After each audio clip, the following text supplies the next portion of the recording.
So we've been following the news coverage out here, and it is being made into a political issue. Political people are making this a political issue. I want to be really clear, this is a public safety issue, and we all need to continue to work together to solve it, to get these folks back in custody. And we are doing that. All of our energy at OPSO is going towards getting these folks back into custody. Finding out exactly what happened. It's a fluid situation.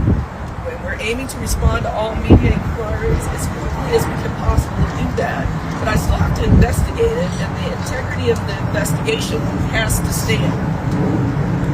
We do acknowledge there is no way people can get out of this facility without there being some type of lapse in security.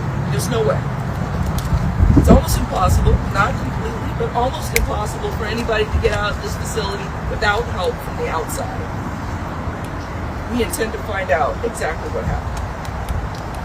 We know that, I want to say that we know that folks are normally locked down in this facility at 10:30 p.m., but these folks that were able to get out did so because of defective locks on the cells.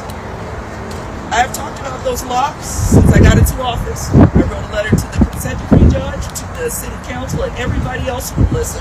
And every time I go to budget, I say the exact same thing. When you all covered our millage, I said the exact same thing. There are deficiencies in these facilities that cause public safety concerns.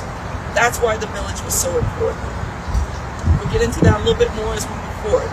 I need to confirm that Kendall Miles is in custody. He's being rebooked for simple escape as well. OPSO deputies found him hiding beneath the car at the Hotel Monteleone parking garage, and he was transported to OJC by Louisiana State Police.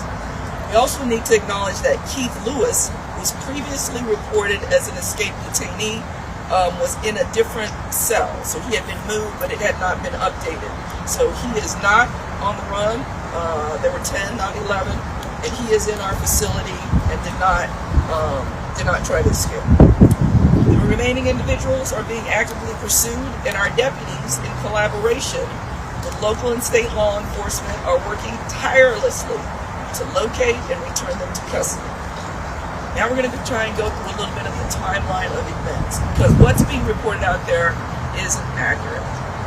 What we noticed is that the detainees began yanking on a cell to pull it off track. These are the cells that we keep telling you that we need to replace. At great cost in this facility. They were able to break, that was around 12:23 a.m. They were able to break open a door.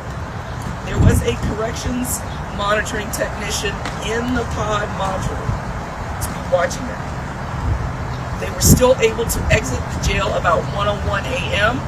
after breaching a wall behind a toilet in the jail.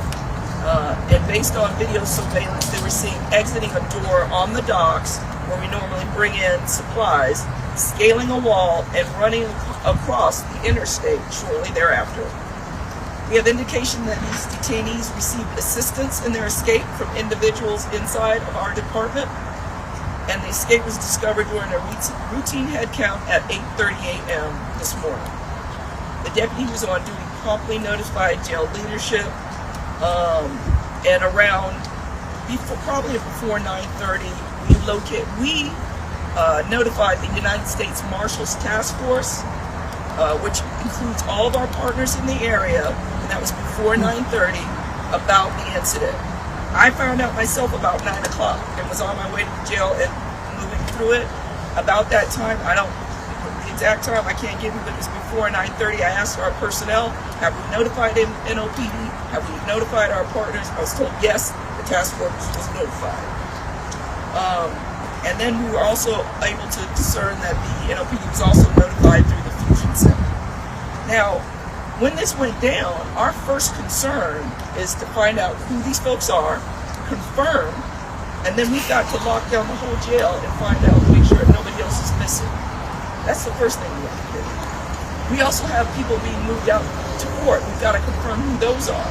So this is a fluid situation as we're trying to get a handle on 1,400 people in this facility.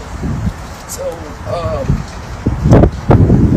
it was a fluid situation. We're still gathering information. We are investigating our own to find out exactly what happened and where those lapses were. But there were supervisors on duty, there were lower level folks on duty, and they all had a job to do. And we're going to find out exactly what happened. I'm going to now turn this over to Chief Jane Mallett, our Chief of Corrections, to talk a little bit more about the cell itself. Good evening.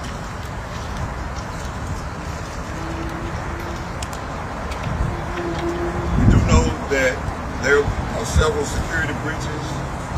We're investigating, but the primary security breach that concerns is the facility's infrastructure. We've identified that we have a large number of high security individuals in a minimum custody facility.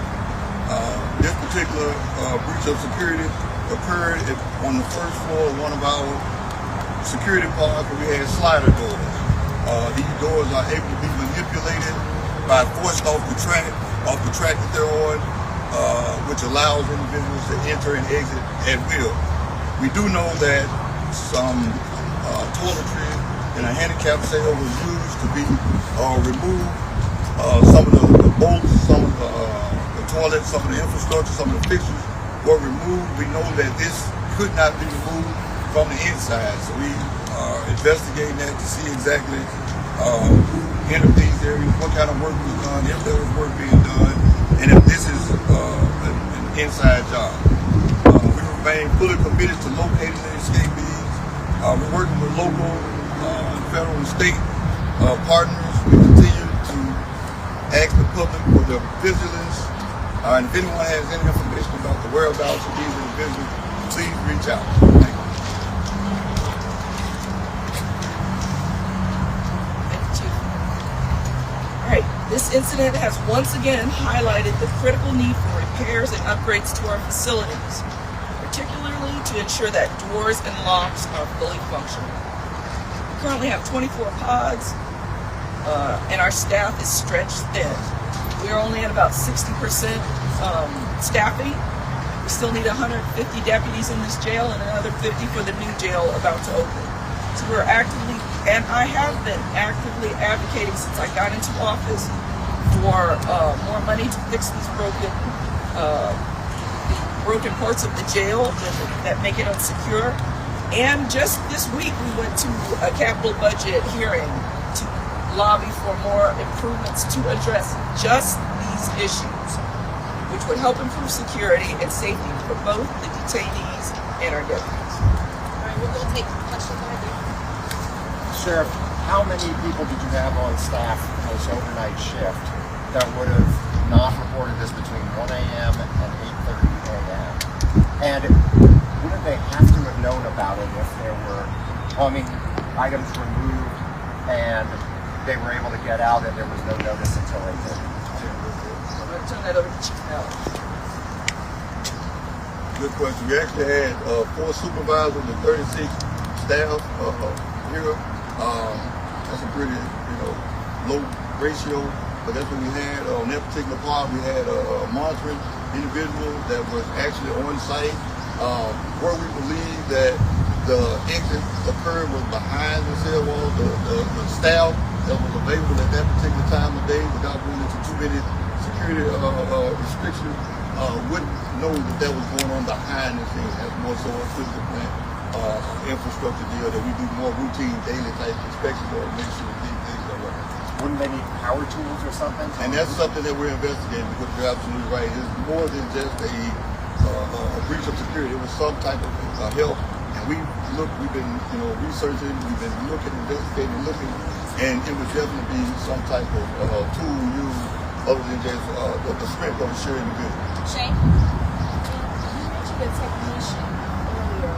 Why didn't you have some other staffers earlier? I know you said somebody was also in the pod at the time and that they were still able to get out. People kind of run through. We're still running through the timeline to narrow that down. That is part of the job, to do that responsibility. That's in everyone's post order. But we're still trying to narrow that down, and as we get information, we'll do. And then also, have the family members of these escapees been notified? Do they know, if we could kind of talk a little bit about what they're saying? Yeah, some of them have reached out to us to try and help. So We're very grateful for that. We obviously don't want to identify what's going on there, but we're definitely getting some help on trying to locate them. Roxanne?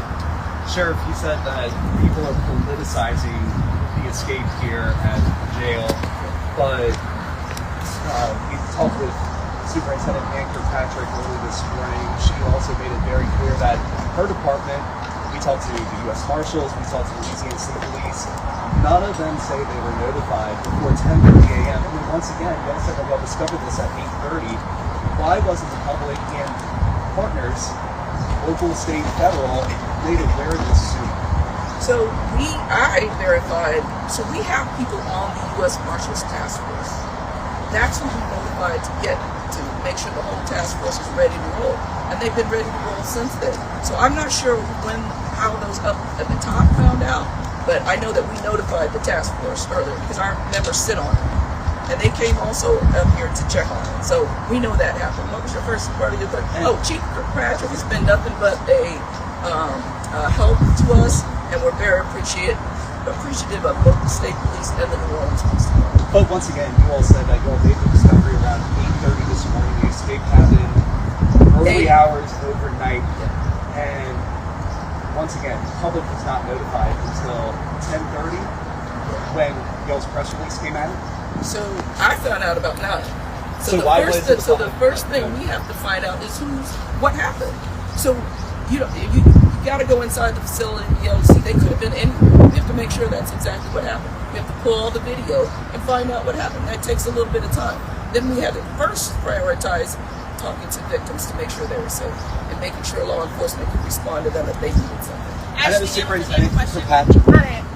You said that they yanked on the cell and they were able to get out and they ran across the interstate, but how were they able to get off the jail property? And also, have you lost trust with your deputies? You believe this is an inside job? Some of them. We have really hard-working deputies, but we're not going to tar and feather everybody with the same brush. We're going to find out exactly what happened, who's responsible, hold them accountable both administratively and criminally. And how did they get off the jail property? That's my question. Get off the jail property. They went out a loading bay door where we bring in supplies, and then they got over a wall.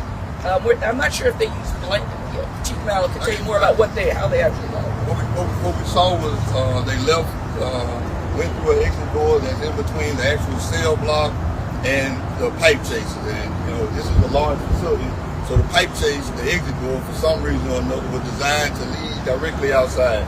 The individuals left out the door, went down the stairs, went to the perimeter wall, and scaled the wall. We did some looking today, realized that some razor wire that we need to put up some issues, but they scaled the wall, jumped down, and then you have a clear path to the railroad track and or the interstate. Sheriff Hutson, will you be releasing a surveillance video that shows the escape? I think right now we're part of the investigation going on, but I think eventually, we'll be able to release that. We just have to make sure nothing doesn't give out any security risks for us, but the rest of the folks here are still in custody. Sheriff, do you believe that you need to Hold on. There's a lady here who hasn't spoken. Go ahead. Thank you. CBS News, Vice Pleasure. I wanted to ask you a little bit. I can't help but notice all the construction that's going on in that part. Does that have anything to do with this? We just saw a process for bringing in a bunch of concrete. What's going on? I don't believe it does. That's the new mental health jail, and there's a deputy on duty right there for the gates being open to bring in trucks or whatever needs to come in. You said you've been asking for money for a long time. How much money do you need? The locks alone, I believe, are just the locks. I mean, 5 points. So 9 people are still on the loose. Just to clarify, so it's 9 people, 10 estates. 9. Correct. Sheriff, do you feel like you need to revise your policies on notification to the public as well as other law We've already asked the answer. Sheriff, they didn't really answer that question if we Well, let me tell you this. We're going to debrief on everything that went right and went wrong, and we will move accordingly to make sure that for every incident that occurs that we do the best that we can. What about getting Look at it. What about getting the photos out, though? I mean, to get the public aware of who is out there, there was another delay before that was released to the media so we could put it out there. We have to confirm who it is and pull their information. That's what the law is. There was And there was also a has been briefing. done as well. I've answered the question. We'll have another I've answered the briefing question. at about 5:30. So if you have any more questions, you can call